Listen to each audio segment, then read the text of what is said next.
Je reviens sur mon fameux ternaire. Participe futur, participe présent et participe passé, qui est à mon avis extrêmement fécond. Et le participe présent, c'est le moyen, il est en position moyenne d'ailleurs, le moyen de passer du participe futur au participe passé. Mais évidemment, à partir de ce moment-là, il y a une dégradation. La pureté potentielle du participe futur, de la conception, du concept, de la théorie, du plan de départ, de l'idée, va se corrompre du fait même de ce moyen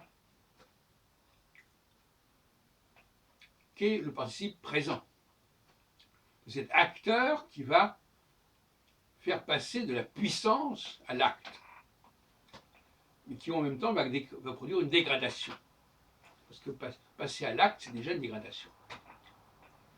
Je pense que Platon ne me démentirait pas à ce sujet. Donc, c'est une erreur, je l'ai déjà dit plusieurs fois, d'employer le mot signifiant pour désigner le mot.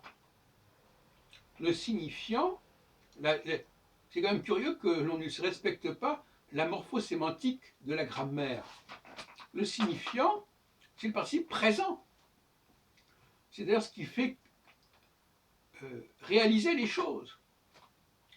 Ce n'est pas la chose en elle-même, c'est l'élément sujet qui va faire basculer le signifiable dans le signifié. Et non pas.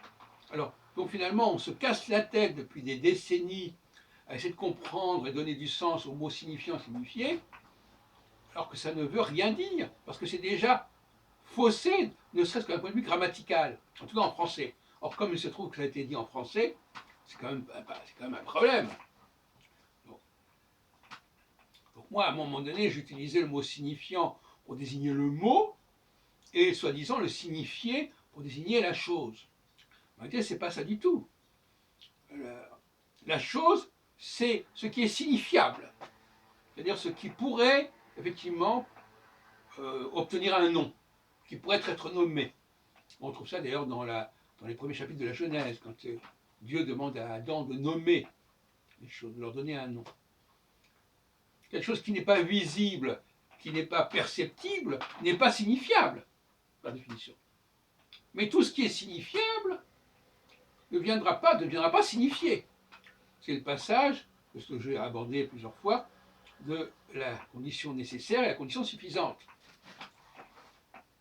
Donc, arrêtons d'employer le mot signifiant pour désigner le mot, parce que le mot, justement, c'est le signifié, paradoxalement. Et la chose, c'est le signifiable.